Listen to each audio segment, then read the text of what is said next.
हुजूर के ज़माने पाक में, मेरे आका का प्यारा ज़माना था, एक सहाबी हुजूर के पास आए और उन्होंने आकर के अपने वालिद की शिकायत की।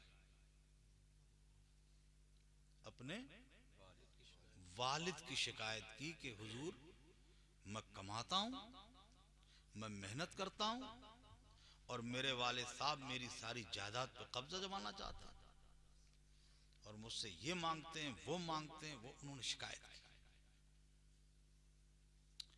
हुजूर ने अपने एक सहाबी को भेजा कि इनके वालिद को बुला के लाओ। जब वो सहाबी उन्हें बुलाने गए कि हुजूर ने आपको बुलाया है, और उन्होंने वो पूरा किस्सा भी बयान कर दिया कि आपके बेटे आए हुए हैं हुजूर के दरबार में और उन्होंने शिकायत की आपके बारे में। बहुत गौर से सुनना ये चीज।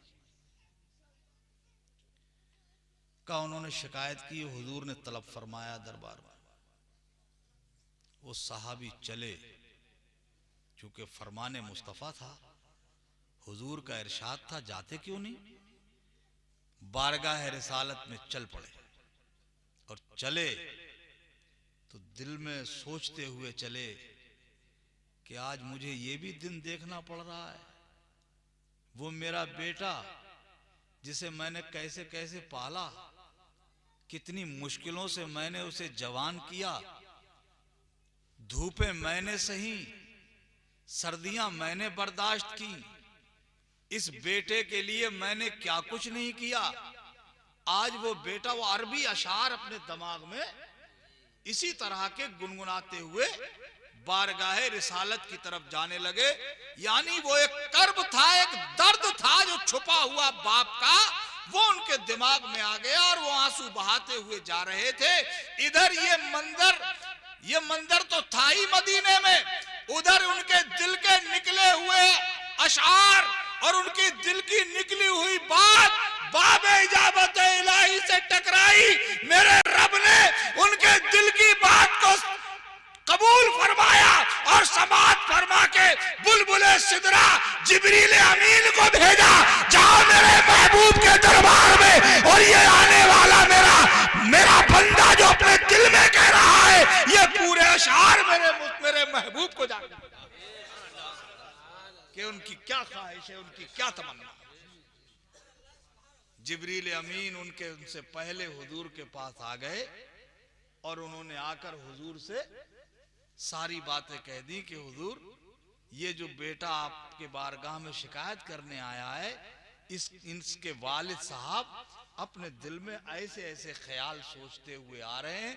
जैसे ही वो बारगाह रिसालत में हाजिर हुए, साहबी रसूल मेरे आका अलैहिस्सलातु वस्सलाम ने जो बेटा शिकायत करने आया था उसको सामने खड़ा करके फरमाया, अंता व मालो का लियाबी। फरमाया, तू शिकायत करता था अपने बाप की, सुन, कान खोल के सुन, तू और तेरा माल तेरा नहीं है, सब तेरे बाप का। तेरा नहीं है, सब तेरे बाप का। क्या मतलब हुआ? औलाद कितनी दौलतमंद हो जाए, मैं तो मुबारकबाद पेश करता हूं मोहतरम रफीक प्रधान साहब को।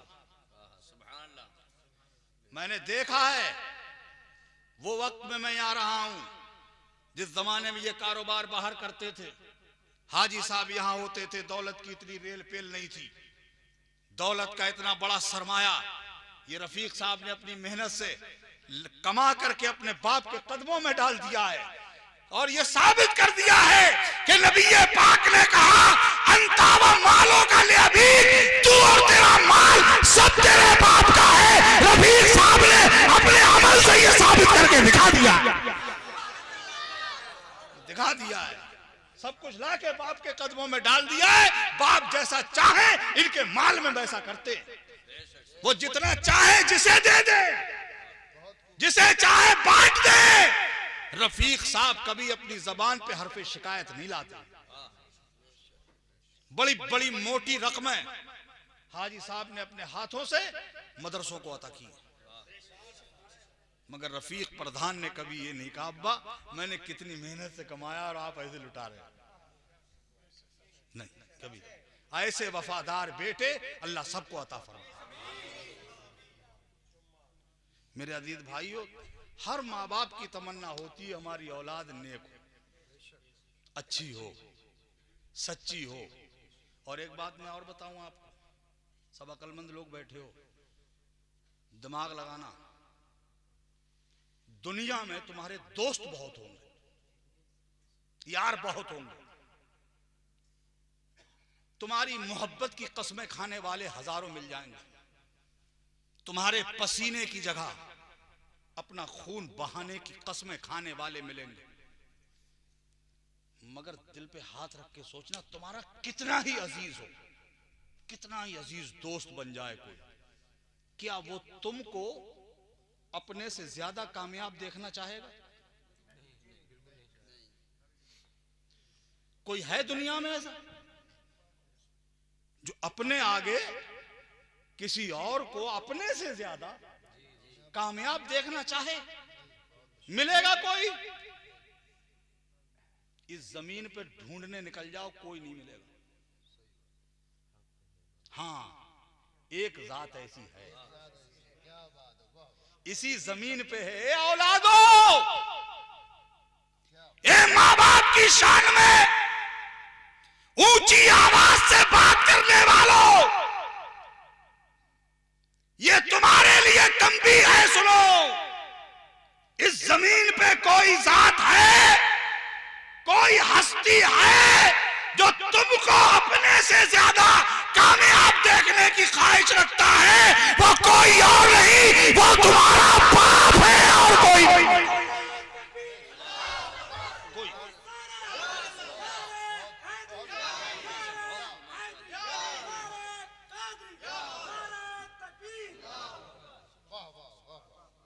एक बाप ऐसी हस्ती है, बाप कितने ऊंचे ऊंचे मनसब पे हो, बाप अगर डीएम बन जाए ना तो उसकी ख्वाहिश होती है मेरा बेटा प्रधानमंत्री बन जाए। वही डीएम ये नहीं चाहेगा मेरा बेटा एडीएम बने। एडीएम तो ख्वाहिश करेगा कि मेरा बेटा डीएम बने। अगर बाप एमबीबीएस है तो उस बाप की ख्वाहिश होती है कि मैं सिर्फ एमबीबीएस हूं, मेरा बेटा एमबीबीएस भी हो और आईएमएस भी हो और आईएमडी भी हो। ये सिर्फ बाप के अंदर ख्वाहिश मिलेगी और किसी की। यार, जो तुमको अपने से ज्यादा चाहता है, आज उसी बाप को धोखा दिया जा रहा है। एक चीज और देखी गई है, लौंडे कर दी शादी, अब शादी हो गई तो इसकी हो गई अब 4 आंखें, तो अब ये 2 से नहीं देख रहा है, अब ये 4 से देखने लगा। अब बाहर से आया, कुछ ना कुछ नाश्ता पानी लाया तो दुबा के लाएगा, छुपा के, और कितने तो पैंट की जेब में रख के।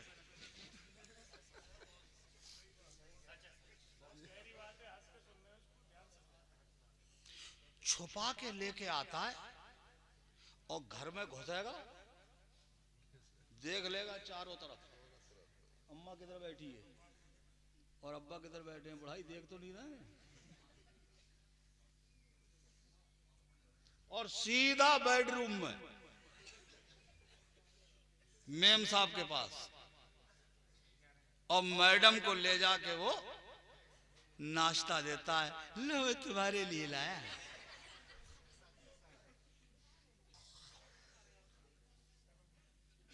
सुनो, मैं ये हंसने के लिए नहीं कह रहा हूं, मेरे उस्ताद फरमाया करते थे उस कौम का अंजाम क्या होगा जो अपनी बदहाली सुन के कह लगा रही है।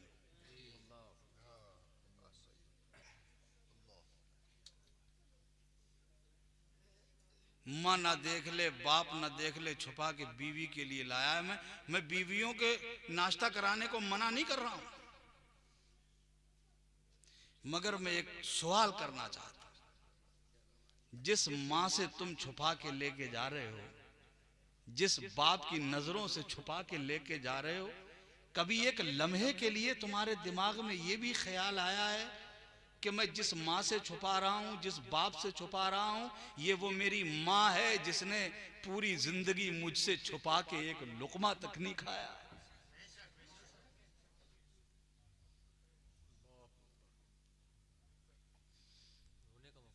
तुम घर हो न हो, तुम्हारा बाप अगर तुम्हारी मां के लिए कुछ लाए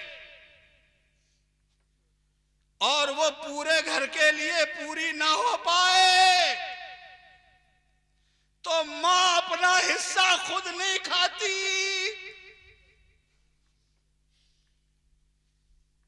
तुम घर से बाहर हो, मां तुम्हारे लिए छुपा के रखती है, सैद सैद के रखती है, मेरा लाल आएगा।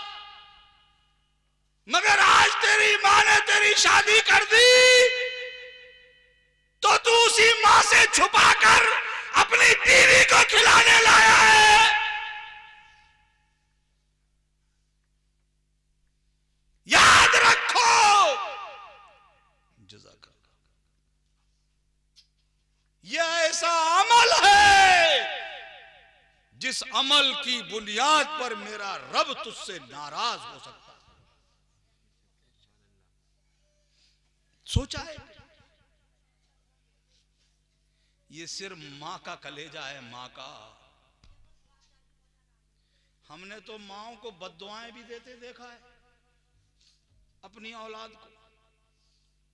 जो औलादें ज्यादा सताती हैं, तो मैंने माओं को देखा है, बूढ़ी औरतों को, माओं को बद्दुआ देते हुए। कैसी बद्दुआ, खुदा की कसम, जिस बद्दुआ के पर्दे में हजारों दुआएं छुपी हैं।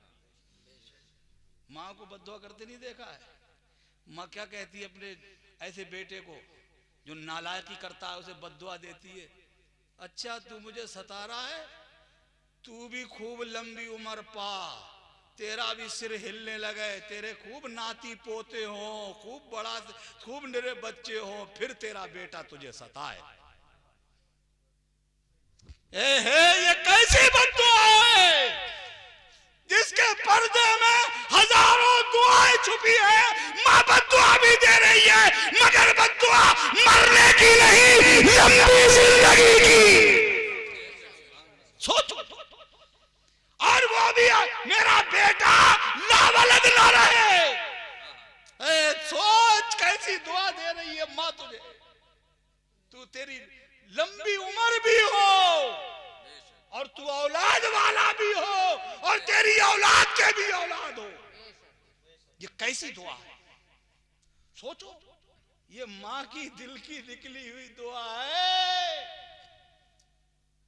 कि मां चाह कर भी अपने बच्चे को दिल से बद्दुआ दे नहीं। अरे सोच यार,